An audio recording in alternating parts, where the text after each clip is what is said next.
360 Sports Podcast. Hello and welcome to the 360 Sports Podcast Show with your hosts, Mario Mays and Adrian Pinland. Please feel free to hit the subscribe button and share. Now, enjoy the show. Welcome to the 360 Sports Podcast. I'm your host, Adrian Pinland, alongside with Mario Mays. We are happy to have a special guest today, White County girls basketball coach, Coach Davenport. Great guy, great friend of mine, great friend of Mario. Make sure you subscribe to this podcast by hitting the button. Make sure you also follow us on Twitter and IG. Coach, how you doing, man? Man, I'm doing great. Truly blessed. Truly blessed. Man, it's a blessing to have you on the show, man. I know we've been trying to lock you down for a minute, and we was trying to do it a couple of months ago, and all this COVID stuff happened, and my work started picking up, but it's a blessing to have you here, man. I'm just honored. Like I said before, I'm just honored to be a part of it. I've seen all the other great coaches you had on here, and I'm like, I don't know what he wants me to talk about, but we're going to get on here and talk. Oh, man, you're a great one too, man. You're a great one. And one thing I wanted to talk about, man, how I always admired you and respect you, man, because you always stay true to yourself, true to your family, man. And that's what it's all about, man. Like, a lot of guys out here, you know, they don't stay true to themselves sometimes. But you good ones, man. So I always respect that from you. Well, I appreciate it. I mean, when I was growing up, my daddy told me you got two things. You got your name and your word. So don't mess those two things up. I was just telling my daughter about that a couple of nights ago. I mean, if you tell somebody you're going to do something, then do it. Then don't tell them you're going to do it and don't show up and do it, you know?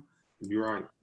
And then you got your name. You mess your name up, and whenever somebody hears your name, they're going to think negative thoughts. So I just try to keep those two things clean best I can. Yeah, man. It's funny you said that. Pastor Thurman always tell me, it's nothing like a good name.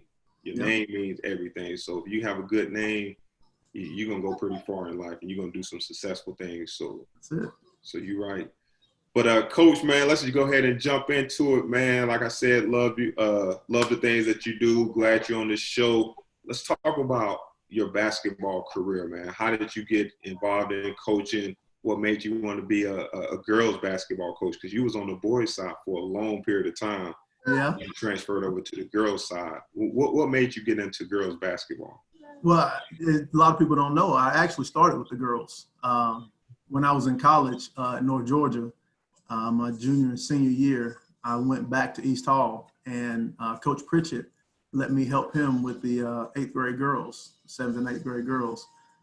Lucy Cole was actually the coach, and her son, Jason Cole, we went to school together when they moved up here from Statesboro. So, you know, him and I were best friends. He was actually the best man in my wedding.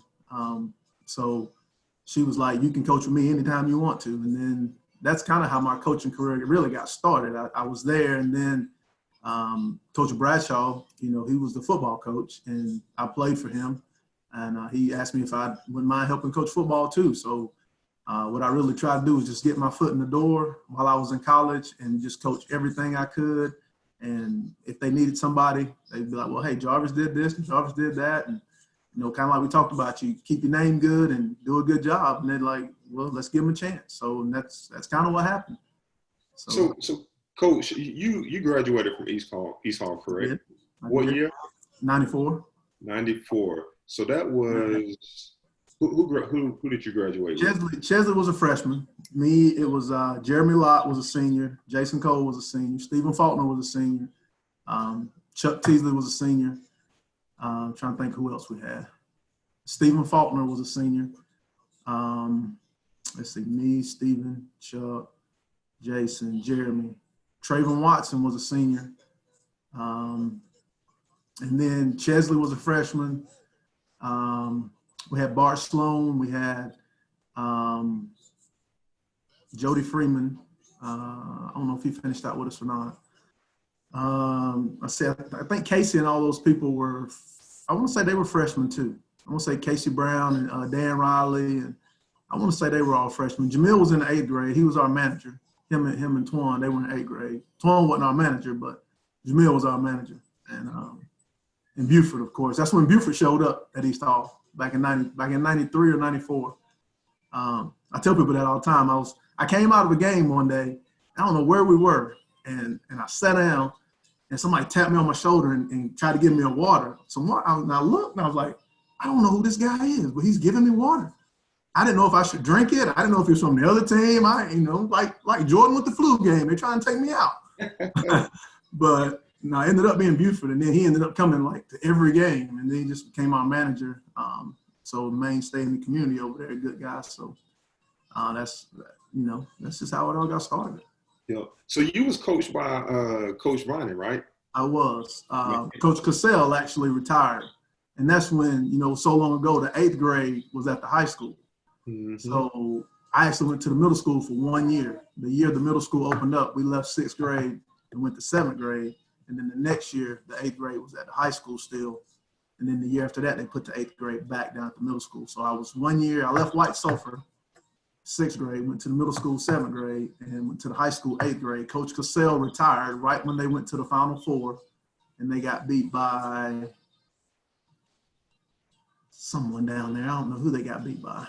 I went to the game. They got beaten in Macon Coliseum. It was Stephen Faulkner's oldest brother, William Faulkner, Doug Bonds, Chris Hill, Javon Banks. All those guys were playing. They got beat down there in the Final Four, 1990, and Coach Cassell retired, and then they brought Coach Vining back. And we had a good team coming back, but we just trying to, transition into coaches and different things like that. Sometimes it don't go the way you think it should, and we didn't make the playoffs. And, believe it or not, they wanted to run Coach Vining out of town after the first 2 years. They wanted to get rid of him because the first year, it was Javon Banks' senior year, my sophomore year, and we lost in the first round down at Gainesville College in overtime. No, I'm sorry. They got beat by West Hall. Okay. They got beat by Shelley Millsap. Shelley Millsap, yeah. Shelley Millsap. I say they, but I didn't play. But I was on the team. We got beat. Right? We got beat in the first round of the region tournament. That's when they only took 2 teams. Yep. So they went from the Final Four, bringing back Chris Carpenter, Javon Banks, Troy Jowers, Troy Kidd. I want to say Buck, Anthony Studevant was on that team too. Yep. They had a good team, but West Hall had a good team too. They had Shelley and some other people. I don't know who all was on. You probably know who was on West Hall's team. So, do you remember the big white kid named Keith Cook? Yeah, he went to Tulane and played football. Yes, man. He was an animal in basketball. Yeah, he was inside. Yes, sir. Yeah, I had front row seat. I had my legs crossed in that game. I knew I wasn't going in. Hey, I was just happy to be dressing out. Unlike some people today, they be on the bench. They think, Coach need to put me in so we can win. I was like, shoot, I'm enjoying this. But, yeah, they want to run Coach Vining out of town, man. And then the next year, which was my junior year, I remember like it was yesterday, we were like 12 and 11. We were hovering around 500. And he was trying to install the press that they do now, but we were full court zone pressing. I think it was 1-2-2, full court zone. And I have never been fleet of foot, but I was at the head of this press. And I'm doing best I can. I'm trying to be smart and use my brain and get places and getting passing lanes, but it ain't working out. So we're beating some teams, we're losing to better teams, this, that, and the other. And he keeps tweaking it, keep working on it. And we lost at North Hall. Brian, what's Brian's last name? I want to say Brian Hill, but it's not Brian Hill. Brian Hall? Brian Hall, yes. Sorry, pastor. Brian. He's a pastor now. Yeah, he's down there at Chestnut Mountain, right? Yep. And sorry, Brian, I know your last name. I'm nervous right now. So me and Brian really good friends, but Brian was on that team, and Chris McCall, I'm going to say he was on that team. There were several people, but we lost over there in the old gym in overtime. I remember I got a cut on my eye. I had to go get stitches after the game because I got cut, put a Band-Aid on it, kept playing. But I got cut, and then we got beat. And we stayed in that locker room. This is no exaggeration. We stayed in that locker room so long that when we came out, they were having their dance. We came out of the locker room, and they were having their dance after the game was over. So I don't know what dance it was. I don't know if it was a homecoming dance or I don't know what it was. When we walked out, the DJ was playing, the lights were flashing, but we had sat in there, and Coach Vining said, we need to figure out what's wrong because we are a better team than what we're playing. And, coaches say that, and, players, they think, well, he's not really asking a question. It's rhetorical. About 5 minutes later, coach was like, look, I need somebody to answer me. So we all looking around and, nobody really want to say nothing. So we sat in there. And then finally, I was like, coach, I don't think it's a good idea to have me at the top. I'm not the quickest person. I might need to move to the back because I can take charges. I can do that all day long. But, maybe somebody else needs to be up front. And then we all started talking about it. And then, we kind of came together as a team a little bit there. And then we made a little run. And we ended up beating that Mario's undefeated Gainesville team at Gainesville College, kind of like we got beat by West Hall. Okay. We beat them. And that was when what's his name? Jerome Mintz. Jerome Mintz left and went to West Hall because they had first kind of opened up. Yep. He left our team and went there. And Troy Kidd was our only senior. And so they played before we did because we had the last game because Gainesville was number 1 and we were number 4. And they were 2 and 3. I don't know who they played. I want to say they played North Hall or not Johnson. Johnson was 4A. Maybe North Hall or somebody. They beat somebody. And it's a little hallway. It's coming in and out. And we were waiting to come in, and Jerome was coming out. He was like, we in there, boys. Good luck to y'all. We know y'all ain't going to make it because Gainesville had beaten us 3 times that year. They beat us both times in the regular season and in the Lanier Land. So he was like, y'all ain't going to beat them, so y'all season over with. Y'all needed me. We was like, all right, we'll see. And then, stars just lined up for us that day. And I don't know if we kept the game close enough and they got nervous but we won. And then we beat them for the region championship. So we won region. That was in 93. And then we lost in overtime in the first round of state tournament down at Gainesville College. So this was Mario's senior year, I guess. Yeah, it was his senior year. Mario. Hey, let me interrupt. I hate to come in on this. For my senior year. Oh. I hate to interrupt the podcast, but you sparked my senior year with that right there. Oh, goodness. I'm sorry. Yeah. Bad memories coming back right now. Oh, so you got to tell me about this, man. I ain't know. So they beat y'all? They beat us, bro. They beat us. Hey, they knocked us out, man. Y'all whipped us all year long. We whipped them all year long. We were undefeated in the paper. Y'all number 25-0, 26-0? Yeah, maybe number 1, number 2 in the state. There, man. Yeah, y'all were rolling. Went to Gainesville College. Don't know, it was East Hall. Was it East Hall? No, we was at Gainesville College. It was Gainesville College. I knew, it was a heartbreaker, man. I knew we were going to make it that year. We'd have won state. If we would have won that game, we'd have won state most definitely, man. Person to person, they were better than us. But okay, name some of the players on that team, on Gainesville High School team that year. Greg Smith, Mario. Tracy Lipscomb. Quincy Brownlee. Pat Lay or William Lay? Which one? You had Pat Lay. You had Tracy. You had Deshaun Cantrell. He was a freshman that year. What's his name? He lived out the road on Floyd. His daddy helped coach football for White Sulphur. What's his name? Glenn? Ain't that his name? John Tate. Yeah, John Tate. Glenn. Yeah, and then Pooh was a freshman that year too. Anthony Harris. Who was on that team? Yeah, we were loaded, man. Man, they jumped all over us. I remember when we played y'all at East Hall, I fouled out at the beginning of the third quarter diving for a loose ball. Yep. Yep. Hey, you brought back some awful memories, man. I still remember that to this day. I have all my memories intact, but I remember that bit by bit. The one thing I remember the most about that game is Jeremy Lott hit that half-court shot at halftime. Yeah. That was the game changer right there. That gave us momentum, and we came out of the locker room, and we just kind of kept rolling. Yeah, that was it right there. Yeah. Sorry, I didn't mean to open up that bad wound. All good. But if it makes me feel any better, I saw y'all's little picture plaque in Gainesville's locker room when we were at Lanier Land one time over there when I was with East Hall. I saw all y'all's records on there, and y'all were like 28 or 26-1. Yep, that one was y'all. Oh, goodness. Oh, man, that's crazy. So, but yeah, we won that game and got beat in overtime the next game. And then the next year, y'all got us back in Atlanta next year because we beat them the first time we played them. And then some kid came off the bench. We were winning. Gosh, we were up 18 going into the fourth quarter, I think. And then y'all started chipping away, and everybody started missing free throws on our team. And y'all came back, and we were up 1, and y'all took it out on y'all sideline, and y'all threw it in, and this kid threw up a shot, and it didn't go in, and some kid just went up there and jumped with his hands up and tipped it, and he tipped it in at the buzzer, and y'all beat us by 1. And then y'all beat North Hall might have beat them for the Lemonade Championship in '94.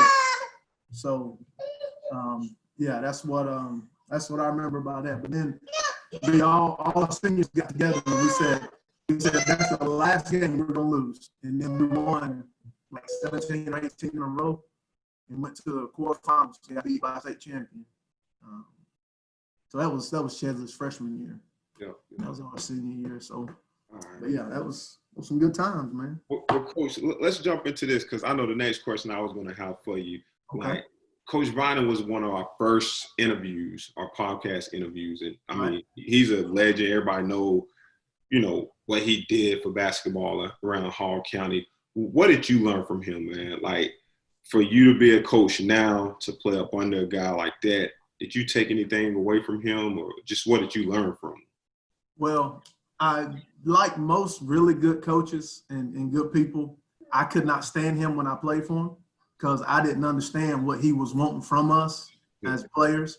Like he had a vision for us, and all players got this vision of what they think things are too. So, so we didn't really know, and we had the whole pressing issue where we felt like we were out of position doing things.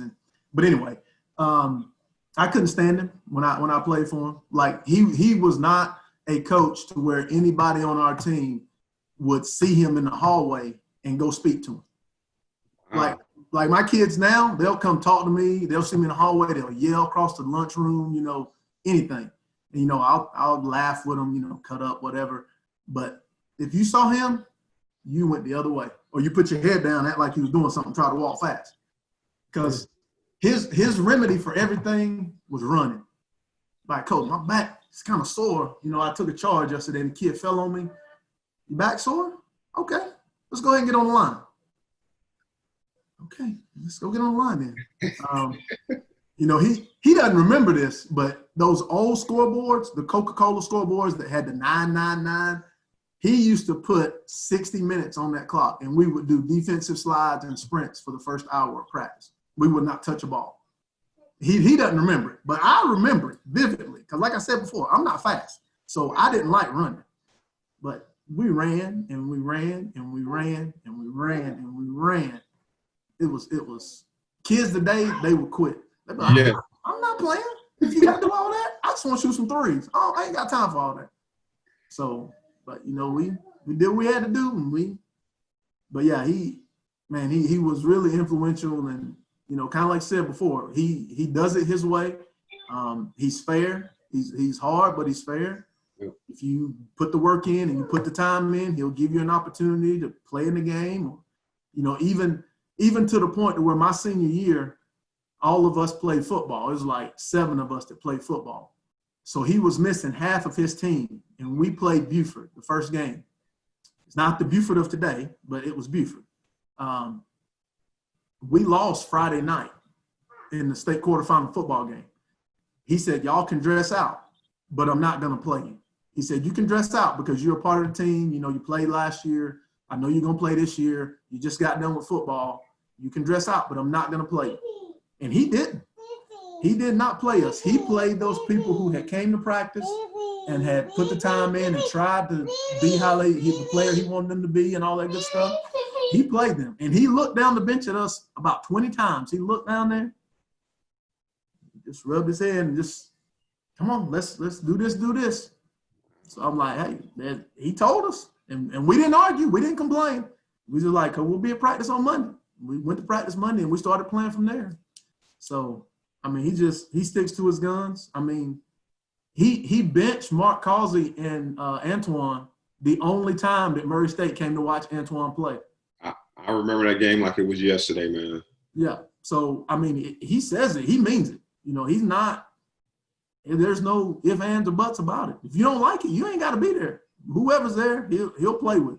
Yeah. So, and one thing that it was tough for me to watch, you know, when he came back his last time at East Hall, because, you know, it's like you said, it's a different generation. Like, you cannot yell at guys like he could yell at Antoine Yu, Chesley, like all them guys. Like, back in the days, like, you could yell, you could cuss at us.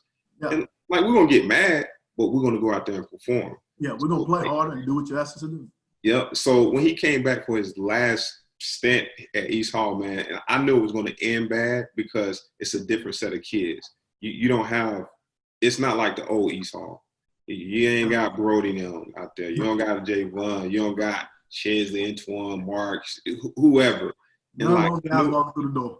Exactly. So I knew it was going to be tough, and I knew it was going to be tough on him, and just the way he had to, you know, the way he left, it was tough on me to watch that, man. And I'm pretty it was sure. tough for me to watch too. I didn't like hearing about it. And I talked to him a couple times, and he was frustrated, and it just, like you say, it didn't seem like it was going to have a good outcome. I hoped it did. I had hoped that it would work out, but it just didn't. So, but I mean, once again, him being him, he's not going to sit there and do it for a whole year when it's not going the way it's supposed to. He feels like somebody else can do it better. He's going to step away and let somebody else come do it. So, I mean, I can see his side of it, and then I can also see some of the kids, man, like he gave up on. I can't have it both ways. So Yeah. you can't expect the man to stay, but then not want to do what he wants you to do. Yeah. So, you know, but yeah, he was a real influence. I mean, I was lucky enough and blessed enough to work for 3 really good head coaches in him and Alan Pritchard and Joe Dix. I really was. And I got something from each one of them. And I still try to use that today. And, you know, lessons from each one of them. Sometimes they didn't know they taught me, but they did. And I was trying to be a sponge and soak it up. What did you take away from Coach Dix, man? Coach Dix is like, man, he's one of my great, man. Like, I just love the way he coached. I love the way he motivate kids. But the main thing, he fight for every last one of his players to get them in college. That's what I love and respect about him, man. Yeah. What did you learn from him? Well, I mean, from Coach Dix, I was with him for a long time. From 98, like I started doing my teaching observation stuff at White Sulphur, where he was the PE coach. And that's how we met. Like, we didn't meet in basketball. So I met him there, and he was actually married to a girl that I dated. And I laughed about that because he had a picture on the wall, and I was like, "Is that your wife?" He was like, "Yeah." I was like, "What's her name?" He told me, and I was like, "Oh yeah, I dated her. She was lucky." Right? He was like, "Man, shut up." I was like, "I'm just saying." But anyway, so we kind of became friends right then, just instantly, kind of like, we just kind of the same. But man, he, like you said, he motivated kids. I took away from him the way he would get after a kid, but then he would love them too. Yes. He would chew them out. He spit them out. He, do a dance on top of them, but then he'd bend down and lay beside them and be like, "Now look, we don't need to go through this again. I want you to do it this way so this can happen." Stuff like that. And a lot of people don't know a lot of things that he did for a lot of the kids that came through. Just like other coaches. I mean, a lot of coaches do things behind the scenes, and the really good ones are the ones that don't sit there and beat their chest about it and say, "Look what I did." They go off, and he was really big on helping other kids to get in school too, not just tall kids. Like, if he saw you playing and he'd be like, "Hey, where you going to school?" "I ain't really got no offers, He called his friend so and so and tell him about you. Now, if you mess that up, that's on you. But he still put you out there and try to help you. So just stuff like that. And I mean, I still do that. I still, when I talk to a couple college coaches and they say they need something, I say, "Well, there was this girl, at so and so, and it's hard for us to guard her. We can't guard her, but maybe you can take a look at her. Stuff like that." But yeah, he was a lot like Coach Vine. He was just a little more boisterous. I'm a little more reserved. I'm not like that. But yeah, I took that from him, definitely. So Coach, I know it was a tough decision because you was under Coach Dix for a while. Then the White County job came open. At the same time, didn't the East Hall job come open, like another East Hall job? Or Well, but really, we'll go back a little bit. Okay. In 2002, Mhm. after we had gotten done, I was coaching girls. I coached girls from 98 to 02. We had just made it to, I want to say, the second round of state, Sweet 16, something like that. Mhm. And we had Dee Langston, and we had a really good team. We had Monica Johnson, Okay. Ashley Usher. We lost several shooters. We lost Ashley Usher and Ashley Dale, a shooter and a slasher, and we needed those. But anyway, Coach Vining came up to me after that season was over. He said, "Would you like to come coach with the boys?" Because he had a coach that left. And I, once again, I'm a man of my word. I was with Coach Pritchett, and I was helping him, and I was all in. I was 2 feet and a butt and a back, and I was in the boat. If water got in there, I was trying to throw it out. I'm in. So I was like, man, that's an honor, because we only had one gym. So he saw me practicing the JV girls and saw the things I was doing to try to get them to be better and to perform. And he thought enough of that to ask me to come be on his staff. And they were loaded because it was 2003. They had just won state the year before. Brody and all those guys were upcoming sophomores. So he didn't need me to come over there. He had Coach Dix. He had him. He could have gotten anybody else. But he asked me. And I was like, I said, "Coach, can I do both?" Because I didn't want to give up on my girls. Because I had put time and effort in with the girls. And I didn't want them to be like, he's abandoning us. So I was like, "Can I do both?" And he was like, "You can't do both." I was like, "Well, let me think about it." So I thought about it for a long time. I won't say a month. He came up to me one day in class because we talked together. He was my department head, so I could hide from him. He was like, "What you gonna do?" I was like, "Coach, are you sure I can't do both?" I mean, because I can drive. I don't mind driving from a JV girls game or a C-team girls game to, whatever, to do C-team boys. He was like, "You can't do both." I said, "Well, okay." I said, "Well, I'm going to come coach with you then." And then I had to go tell Coach Pritchett, and I had to tell the girls, and I'm sitting there, tears in my eyes. I'm like, I'm just moving across to the other locker room. I'm here every day. I will help y'all. And I kept helping them skill-wise, and I kept helping him at kids camp and stuff like that. But it was hard to even just leave the girls to go to the boys. So I went to the boys. Was it any animosity between Coach Pritchett and Coach Vining? No. Because I was C-team girls. Sylvia Akers was JV girls. Okay. And then Joe Dix was JV boys. Okay. So I was just moving to C-team boys. So it's not like, he was losing somebody that was, I was there all the time and I was helping scout and stuff like that. But, he still had his JV coach, so he could get somebody else. So I'm sure Coach Vining asked him before he asked me. It's just how he is. And Coach Pritchett probably said, just let him make his own mind up, whatever he wants to do. I'm fine with it. So now I actually shared the office with Coach Pritchett. So I was in his office and I left and coached the boys, but I was still in his office. And like I said, I helped the girls. I did a lot with them. That's back before I got married. So I was single, so I could stay in the gym all day. We practiced first till 6, and then they practiced a little bit, and I help them a little bit, and then I leave. So it wasn't anything bad. It was a good transition. But that was my first decision.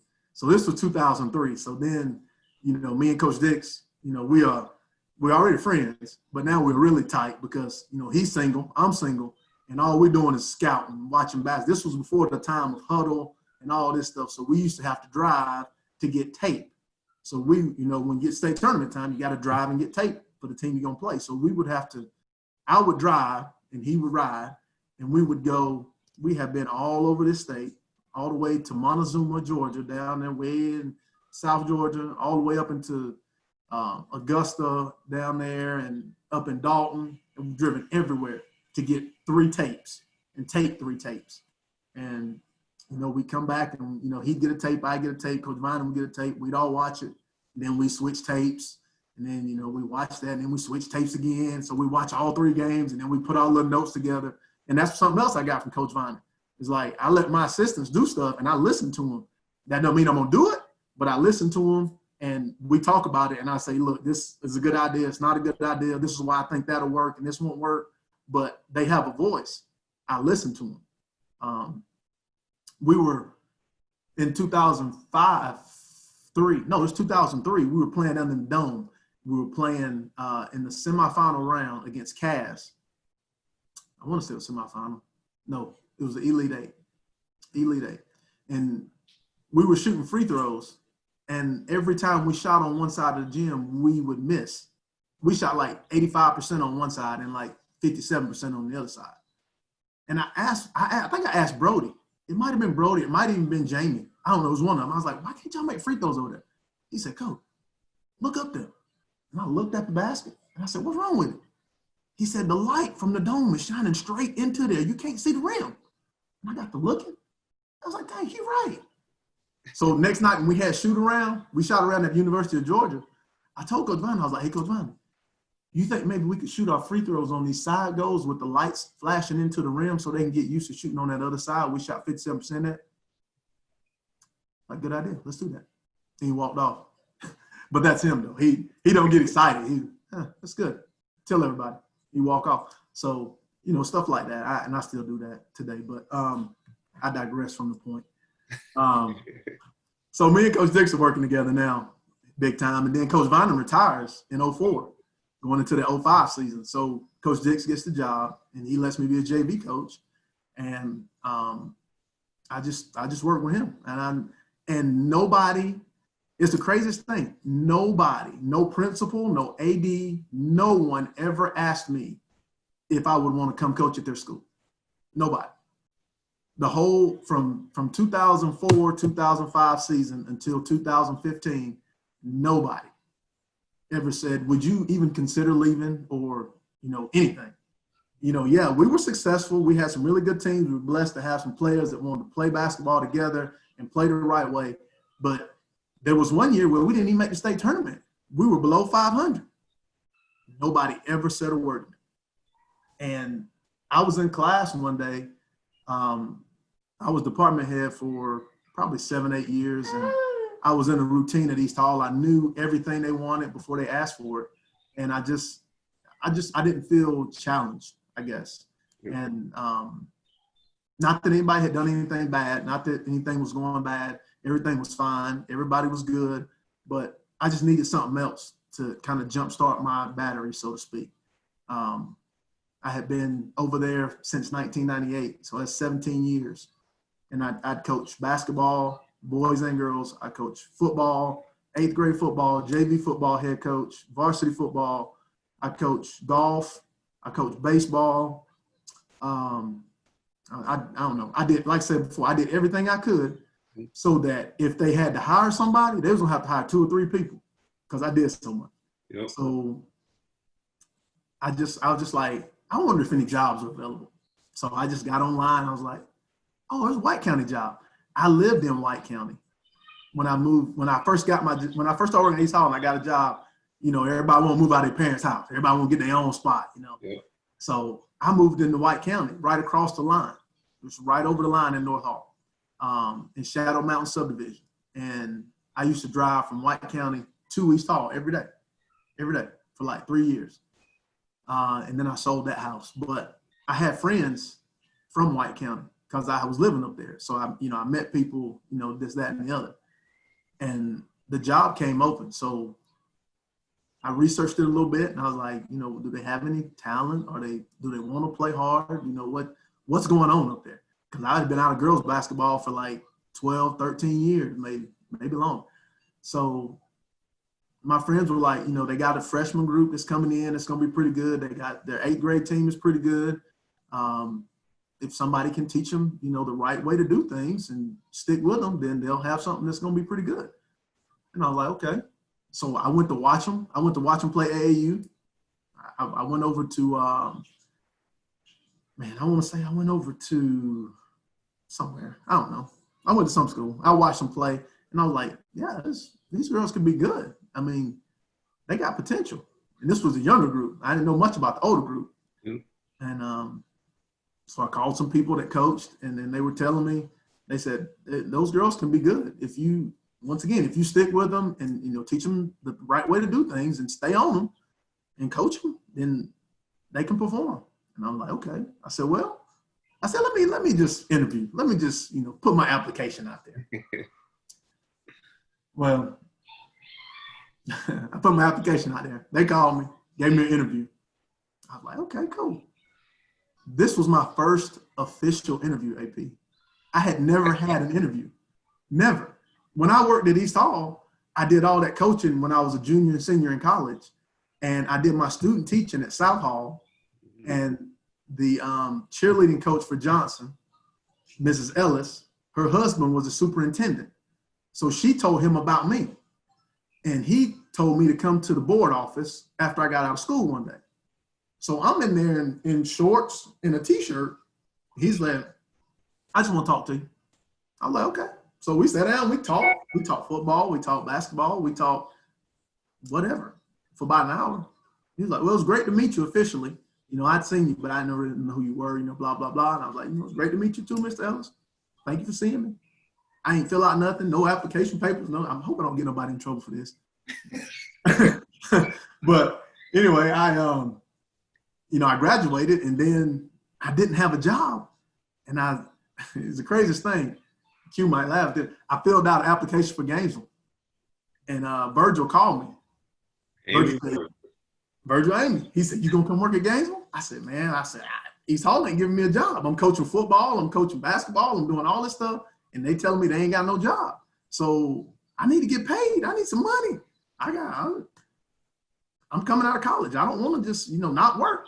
Yep. And my interview was on a Wednesday. Tuesday, they called me and said they had a job for me at East Hall.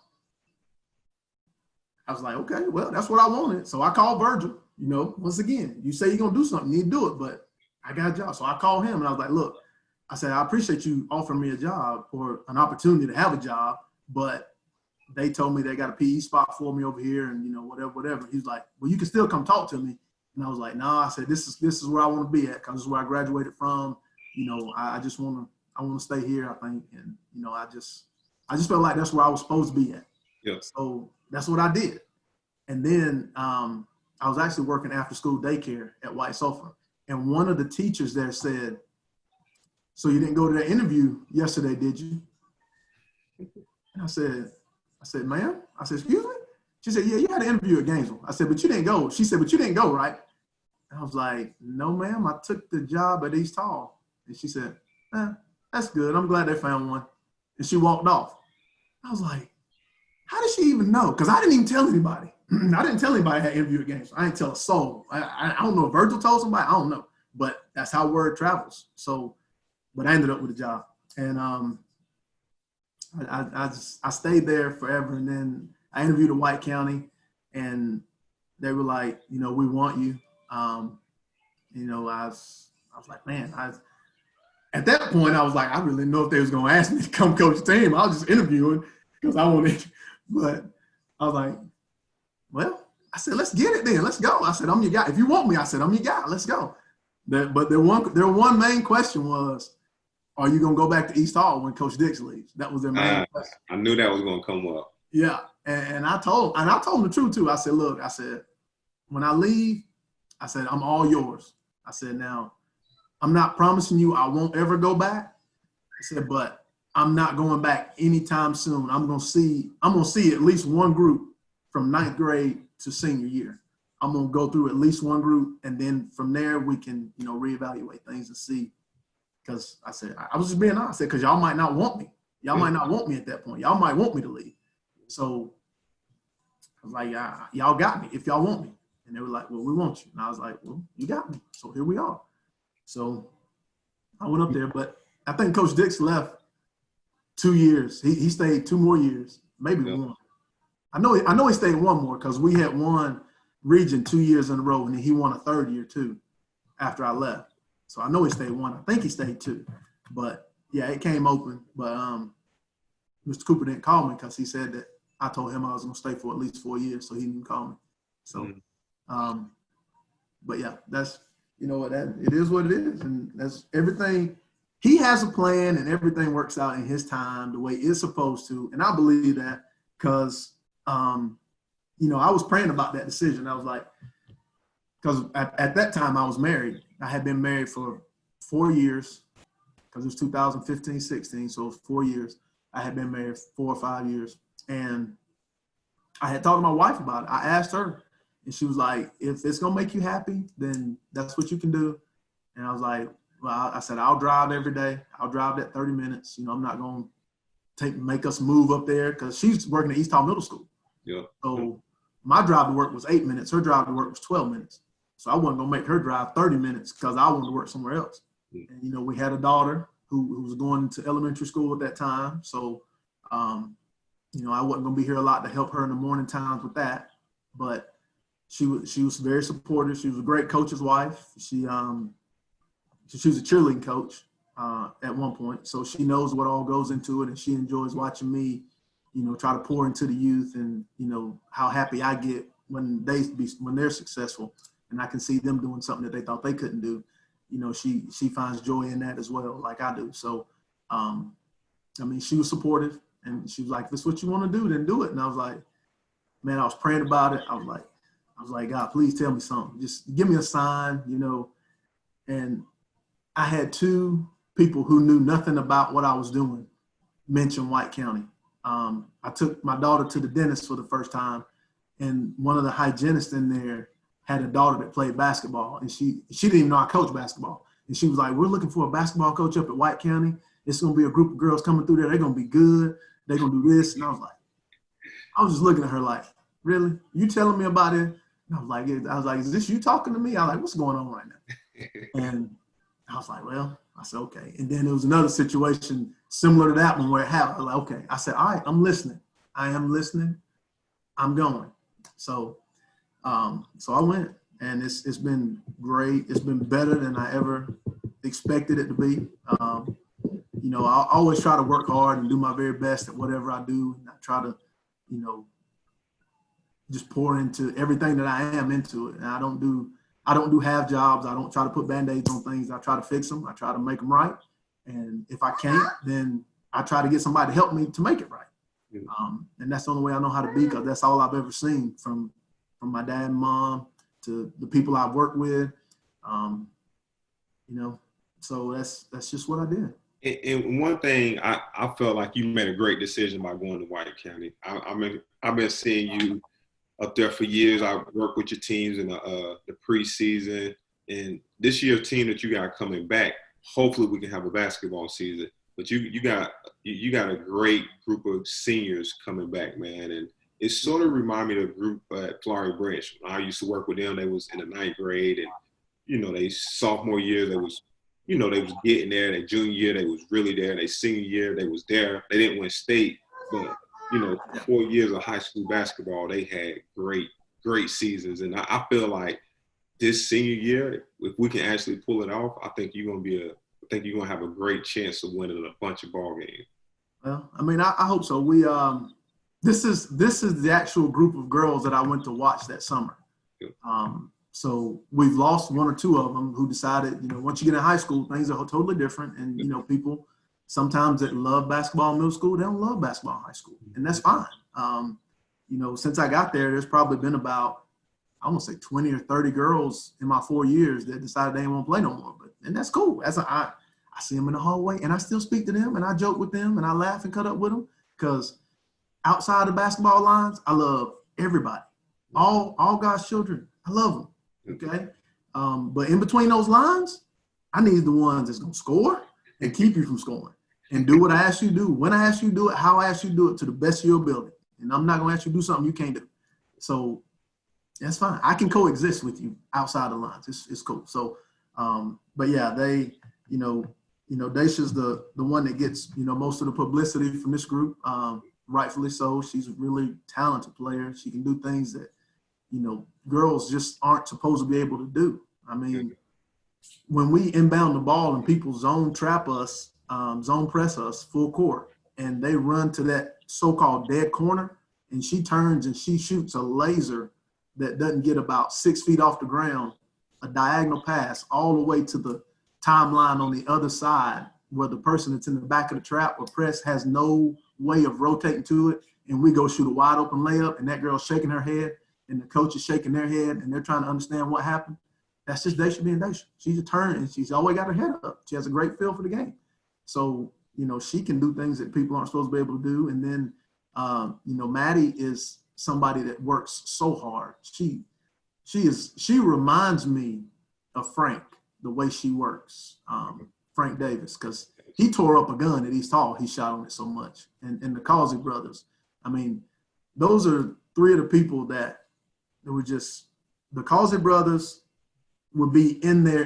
People wonder how Matt and Mark used to make threes. They would be in the gym shooting on the gun in June when it was 2,000 degrees outside. They would be inside shooting, trying to shoot 90% for 1,000 shots. Yeah. You think about that. They're gonna shoot 1,000 shots and they want to be 90%. I'm not good at math, but I think that's 900 makes.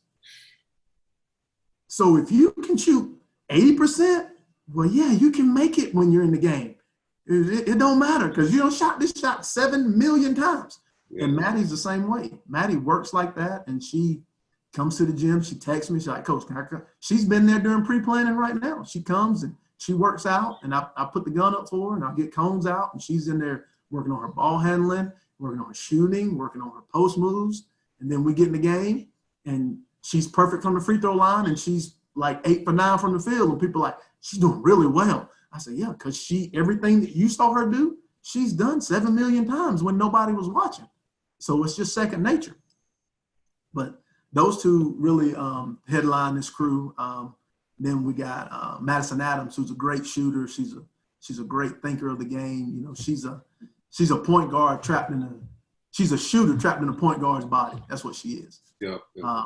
She's level-headed, and she's team first. She takes charges, and she's had concussions and bad shoulders, and she don't say nothing. She sucks it up and she goes, and she gives me everything she's got every night. And she had a really big game against Marist at home last year when they were ranked 7 and we were ranked 10. And she made probably 4 threes that night. Maybe I'm almost done. Okay. She probably made 4 threes that night because they were trying to isolate Daisha and Maddie and keep them from getting the ball, and they kept losing her. And like really good basketball players do, Daisha and Maddie didn't force it. They kept finding her. She's sitting over there wide open. They just kicked the ball out to her and she knocks it in. And we came storming back and fell short. But, we were down at halftime 31 to 12. We were down at halftime 31-12. We had scored 12 points in a half. Yeah, at home. And you're ranked number 10 in the state. And you scored 12 points in a half. Come on now. So we came out. We lost. Like I said, we lost by like 1 or 2, maybe 3. But we came all the way back. But anyway. And then we got McKenna Moose, who was also on that team. She's our energy girl. She's a spark. She comes in and she is diving in the stands, and she's another one that's had several concussions from taking charges, and you leave her alone and she'll knock in a 3. She has the wildest form. It's like a sit on my shoulder and push it at the basket. It's like when she shoots it, some people just cringe because they're like, why is he letting that girl shoot? But she shoots 30 or 40% from the 3-point line because she doesn't shoot a lot. Yeah. Yep. She'll go 2 for 4 one game, and she'll go 1 for 3 next game. Then she won't shoot 1 the next game, and then she'll make 2 the next game. So it's not like she's shooting volume shots, but the one she shoots, she normally makes. And then, we got Karen McAfee, who's another – she is a sneaky girl. She makes a 15-foot jump shot, and she's long. And she's one of the few people that can block Daisha's shot in the post. I don't know how she does it. She's got these long arms, and Daisha tries to make moves, and she spins and tries to put it in camel. She just swat it. Like, don't bring it in, Daisha. And then they'll both start laughing, and I'll start laughing, and I'll start talking trash. Then we'll start back practice again. So, we got – who else we got? We got those 4. There's a 5th one. I'm going to get in trouble for forgetting my 5th senior. Daisha, Maddie, Cam, Madison. I was going to say Bentley, but. And who's my 5th senior? Oh, Lord, I'm in trouble. See, got me in trouble, AP, already. I was going to say Bentley, but she graduated. No, Bentley graduated. I'm sorry, whoever you are. My apologies. I can't think of – no, baby. Okay. Anyway, I don't know. I'm in trouble. I'm already in trouble because I forgot her name. So, Daisha, Maddie, Madison, and McKenna and Cameron. That's 5. That was all 5 of them. Yeah, you're right.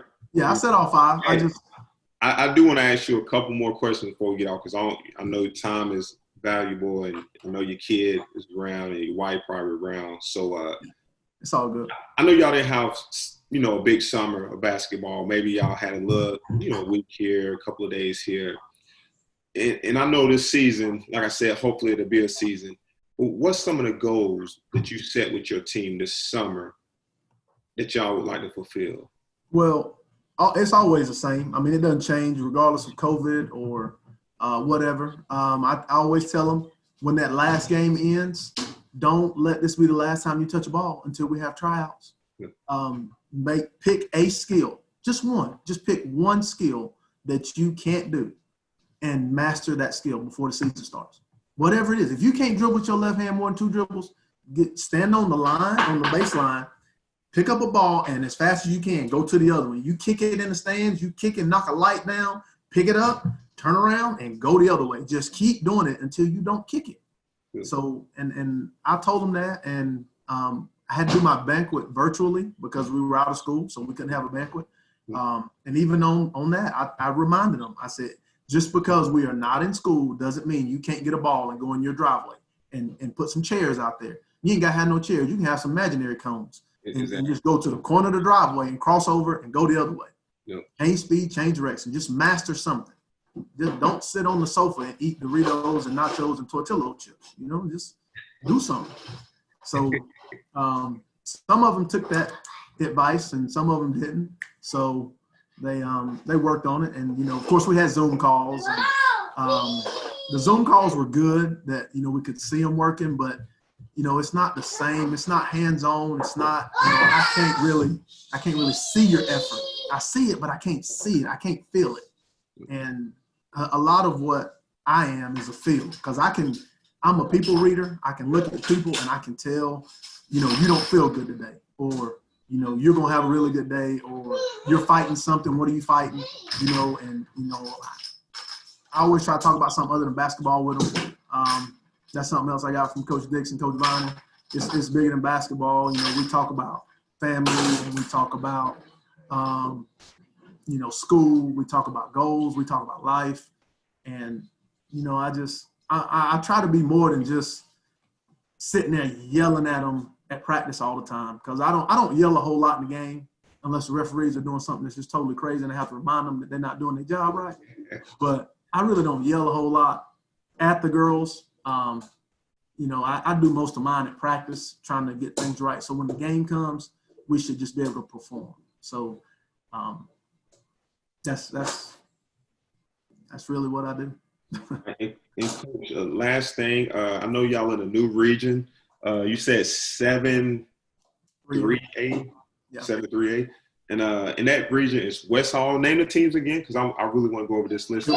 It's West Hall, Gilmer, Dawson, North Hall, Lumpkin, Cherokee Bluff, and us. All right. So, we got a scouting service, the North Georgia Report, and, we go around and we look at all these basketball teams, especially in the North Georgia area. And what you saying, all these teams, of course, it's a new year, new season. And we did have each team pick, like, who's going to finish the top, who's going to finish at bottom. And I really don't like saying my list because, you can make some coaches mad. But I'm going to tell you this. Looking at this list right now, when me and Ken actually went over this list, we actually had y'all up top. Not number 1, but we had y'all up top. You know what I'm saying? I say this, we had y'all in the top 3. Well, I mean, we appreciate that. But, I mean, it's just, Dawson has always been really good. We've only beaten them once or twice since I've been there. Lumpkin swept us last year. So we got to play them again. They're always good. They got basically the same team back. Yes. And a really good coach. And North Hall had 97 freshmen last year, and they went to the Final Four. Exactly. So they got to be good. So that's 3 really good teams right there off the top before you even talk about the Cherokee Bluffs or the West Halls or, Gilmer or anybody. I mean, so if we're supposed to be good, that's 4 good teams before you even talk about the rest of the region who they're not just going to say, well, they're supposed to be better than us, so we're not going to, we're not going to show up and play that night. No, they're going to circle you on their calendar and they're going to try to whoop you because it's a big game for them. So, I mean, it's a tough region. It's a lot tougher than the region we were in. It's a lot tougher. And I will say this. I will reveal our number 1 pick. And it's going to change because one of their better players just tore ACL. But we did have Lumpkin County on top. Yeah, I know Big Girl tore ACL. She hurt us a lot the first game on backside rebounding. And the second game, I'm going to be honest with you. The second game we played them, I think my whole team had corona. Ooh. I'm just being honest. Because they couldn't breathe. They go down the floor one time and I'm like, what is wrong with y'all?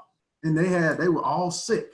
And but they battled. I mean, they didn't make excuses. They battled. They threw up at halftime, and they just kept playing. And they ended up beating us anyway. But I mean, they swept us, like I said. But it's not easy. It's not an easy region. No, it's not, man. The top 5 teams in y'all region is really good. It's it's gonna be tough, man. Y'all gonna be battling each day, like each night. Y'all go in there and play, man. Because if you start losing early, I mean, it's going to be tough. It's going to be tough for you to get in the state. So that new school that they're building over there in Jackson County, at East Jackson or West Jackson or whatever the new school they're building, they'll be in our region next year. It's not too far from my house. Yeah, that school will be in our region. They'll be in 7-3A. So Wow. we'll have 8 teams in there. Wow. Well, and I will say this, Lumpkin County, they got a 8th grade girl. She'll be a 9th grade this year. She's they had 3 really good 8th graders last year that played JV. Yes, this girl, she should be right there in the mix of the best girls in y'all region, man. She's I saw her. I saw all 3 of those girls. They were catching the ball at the elbow and turn around and facing up and jab stepping, and I was like, wait a minute, hold up. And I asked him, what grade that girl in? He said she in 8th grade, all 3 of them. I was like, man. I said, get out of here. You need to retire. Let them girls get coached by somebody else. He just started laughing, but yeah, they gonna be good. So you better pack your sack lunch and you better perform every night. Yes, sir. I tell the girls all the time. So, well, Coach, man, if it's any last word that you want to say, man, like I said, I appreciate you jumping on our show. It's always wonderful to have guys like you to come on, talk sports, talk just everything, man. You're a Hall County. I mean, you're a Hall County great, man. You're one of the good guys. I did grow up here, but I don't know. I really appreciate what y'all are doing. I mean, y'all get so many kids opportunities that they wouldn't get, without your showcases, without your blogs, without your Twitters and everything that y'all putting kids out there, man. And times like this, these college coaches, they look for people like y'all. They be like, who do y'all know? Because they don't want somebody that's not going to pan out. They don't need a bus right now. They need somebody that has a good opportunity to help them keep their job so they can feed their family. And you guys got the inside track on that. And like I said, I appreciate everything that you personally have done for my team with the workouts and, everything, because they enjoyed it, but they got something from it. And, I could tell the difference in them from year to year as they grew up. And I could even see them put some of the things you tried to teach them in the practice when you weren't there and when I wasn't there. Like at the end of a PE class that they had, they go out there and get some cones and do some ball handling stuff that y'all showed them, some 2-ball stuff, anything, and work on it. So, that's invaluable, man. And it's just, I'm thankful for you guys. I hope y'all keep doing it. I hope it gets so big that y'all need help. I hope it just keeps growing. Man, that's the goal, man. That's the plan. So we'll see if it happens, man. Just leave it in God's hand, and That's it. It'll work out, man. That's it. Well, Coach, man, like I said, man, appreciate you jumping on the show. Like to thank all the viewers who's watching this. Make sure you subscribe to our podcast. Make sure you like us on IG, Facebook, Twitter, all that stuff, man. Coach, man, blessing to have you on the show. Much love, much respect, man. Tell your wife, your family I said hello. I will, man. Same to you. Y'all be safe, and everybody out there, y'all take care, and let's just love each other. That's the best thing we can do right now. Just love each other. That's what we got to do, man. All right, Coach, man. Appreciate you. Thank you.